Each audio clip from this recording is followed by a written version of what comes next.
social Darwinism is a very important development, or rather an unwanted development of Darwinism, and there is a difference between the two.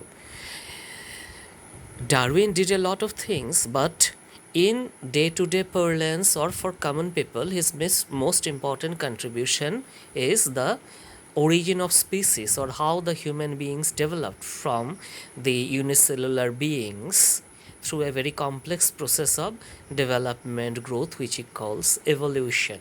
And in his thesis of evolution, he suggested that only those species which where the fittest will survive. Many species, for example, we can say the dinosaurs, though it is a bit debatable, dinosaurs may have died for some other reasons, but anyway, there have been many other species which became extinct. But humans and some other species have survived and remained because they are, you know, fittest. And one definition, or rather the most important definition of fittest, is in Darwin's terms actually its adaptability to change.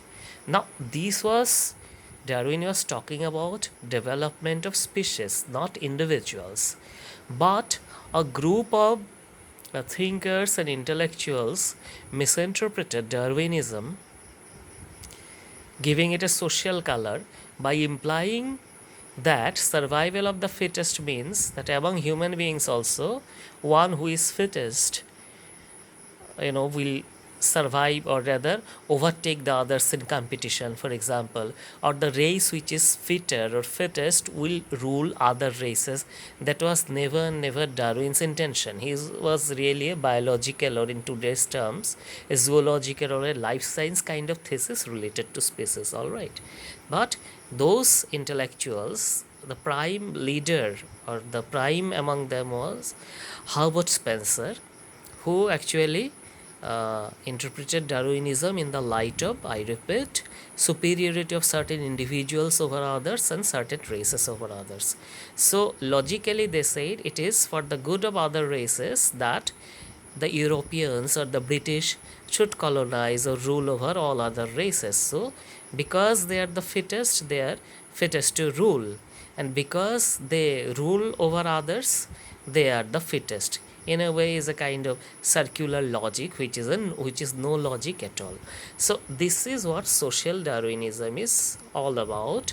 In essence, it is actually a willful misinterpretation of Darwin's thesis of the evolution of mankind and other beings, used to legitimize imperialism, white supremacy, and other things, the uh, effects of which still continue.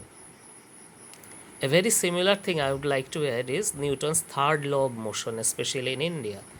We always use it very loosely. Whenever one suffers for his work or something, we say that every action has its opposite and equal reaction, or equal and opposite reaction, implying that Newton meant human action when he was giving his laws of motion. But this is a misinterpreted and rather, incomplete quote. You go back to your physics texts, read the whole law, then you will find there is something after that. That every action has its equal and opposite reaction is not the complete law. There are certain things after that, certain qualifications, which I will not tell here. If you want to know, you can tell me in comments. We use Newton as if he was speaking the Gita's law of karma, or the Buddhist law of karma, or the Christian theory of karma in a way, though Christian theory of karma is not based on rebirth, but it is nonetheless the theory of karma. The reward of sin is death, the Bible says. That means if you do good, there will be good things in your life. If you do bad, the reverse. So we think Newton meant that, but it was a law of motion, nothing else. So I think I have done my bit for the day. For certain reasons, I prefer that it should be in the audio mode, hence it is a bit dark. Maybe it's a symbolic protest against social Darwinism. Thank you.